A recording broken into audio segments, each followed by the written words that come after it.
Thank you, everybody, for coming to the Aaron Torres Podcast YouTube page. If you could do me a quick favor, see that little subscribe button at the bottom of your screen? Go ahead, click that subscribe button. Really does help our channel grow, our audience grow, and I really do appreciate it more than you know. So click that subscribe button. Appreciate your support. Now, here's the video that you came here for.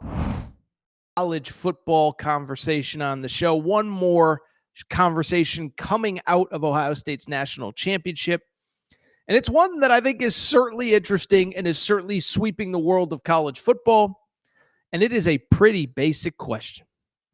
That question, pretty simple, pretty straightforward. It is this.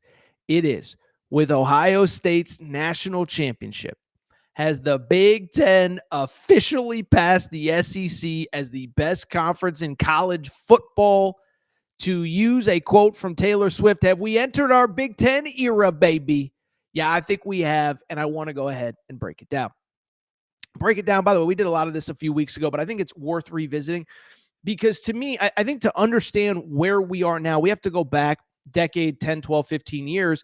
And again, we talked about this a few days ago, is that basically you go back about 15 or so years, basically every trend in college football favored the SEC.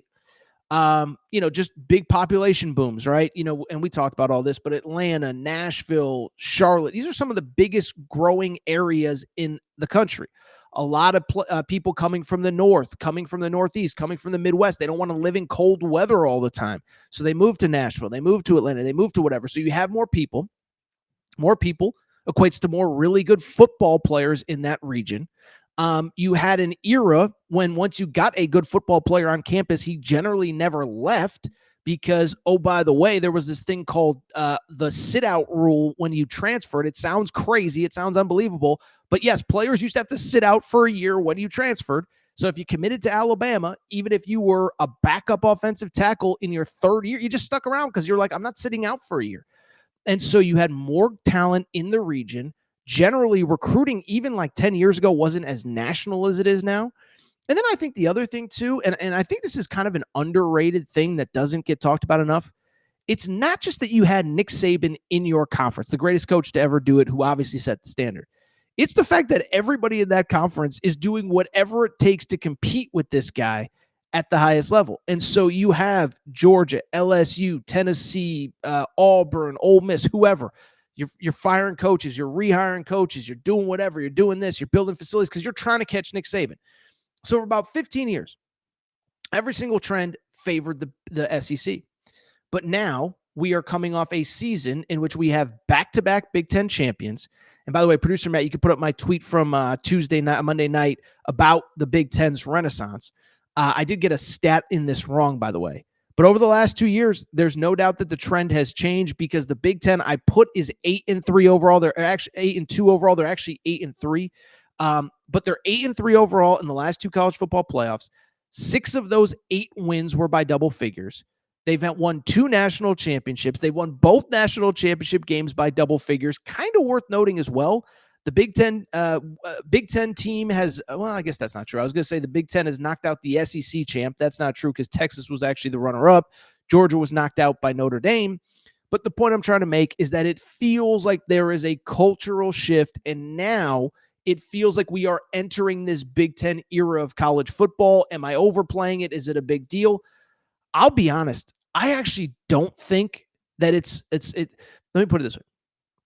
I actually do think we're entering our Big Ten era. I actually do think the Big Ten has surpassed the SEC. And I think right now all the cultural trends are favoring the Big Ten.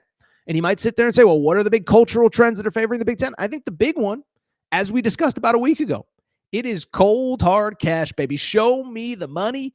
It is, what is it, Randy Moss, straight cash, homie? It's money. And it is huge fan bases, huge alumni bases. And we now live, and this is the important part, we live in an NIL world. We live in a world where can you raise money? Can you pay players? How much? And even as we transition into these schools paying players, we know darn well that all these schools are going to try to figure out new ways to, new ways to pay players, new ways to get players money, new ways to create NIL opportunities. And so we live in a world where it's cold, hard cash. And right now the Big Ten has more of it. It's not just, by the way, to be clear, It's not just the TV contract where the Big Ten signed that huge TV contract with Fox, CBS, and NBC. The bottom line is these Big Ten schools are just bigger schools in general with bigger fan bases and bigger alumni bases. And that to me is the biggest X factor in all this. The biggest X factor is the fact that these schools are massive and their fan bases are massive as well. It's not saying that Alabama doesn't have a massive fan base or LSU or Georgia, but I threw out this stat the other day and I'll reestablish it here because I think it's important. You know that Penn State, like think about every school in America, Alabama, LSU, Georgia, whatever. The biggest alumni base in the world, the biggest living alumni base of every American university. You know what it is? It's not Alabama. It's not Florida. It's not Florida State. It's not Tennessee. It's Penn State. Penn State has 750,000 living alums. For comparison, Alabama has about 200,000. LSU has about 225,000. So essentially, Alabama and LSU's living alumni base is literally a third of what Penn State's is, okay? I think what's also interesting, now we're getting really in the weeds, but like Alabama, a lot of these schools, very regional until probably the last 8 or 10 years. So in other words, it was mostly kids from Alabama going to Alabama. Then they would get jobs in the state of Alabama, stay in Alabama. Now that's changed a little bit over the last couple of years. Alabama's enrollment has now surpassed, there's more kids coming from out of state than in state, but that's how it was until about 10, 12 years ago. And so the cultural trends now favor Penn State, or favor the Big Ten, excuse me. Look at a school like Penn State, okay? Think about Penn State. So I just said 750,000 living alums. Did the back of envelope math the other day, okay? If we're talking about NIL, an ability to raise money, here is the crazy, crazy, crazy number that I came up with. If you can convince, in your Penn State, just 10% of your alumni base to donate $20 a month. $20 a month isn't much. Not in this era, not in this economy. We're not going down the political road right now. But $20 is basically a big cup of coffee and a breakfast sandwich at Starbucks. If you can convince your alums, just 10% of them, to pay $20 a month, you know how much money that is? That is about 1.8 or it's $1.5 million a month. Okay, so 750,000, 10% is 75,000. If you can convince 10% of your living alums to give $20 a month, which isn't that much money, I know money's tight for everybody, but whatever. Here's the truth. That comes out to $1.5 million a month. That comes out to $18 million a year just from that small percentage of your alumni base. That doesn't include, by the way, the fact that these schools are going to be able to pay out $20 million going forward. It doesn't change the fact that there are still going to be boosters that want to give $100,000, $250,000, $1 million, $5 million. Take out all those people. If you could just get 10% of your living alums to give $20 a month, that is $18 million that you just raised in NIL right there. And so it's the same for Penn State. It's the same for Ohio State. Ohio State, I think, has the second biggest living alumni base in America. It's like 680,000 or something. I looked it up. Michigan, by the way, has well over 600,000. Ohio State. Wisconsin has well over 500,000. Michigan State has over 500. These are massive, massive, massive brands.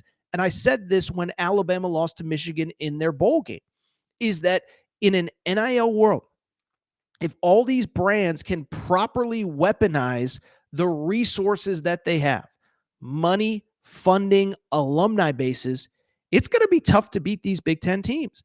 And so when I look at the future of college football, I think we're here. I think the Big Ten era exists. And I think it's because, frankly, in a world, and I know it's the cliche, everybody, the SEC isn't the only one buying players right now. Well, guess what? Other schools bought players before, whatever.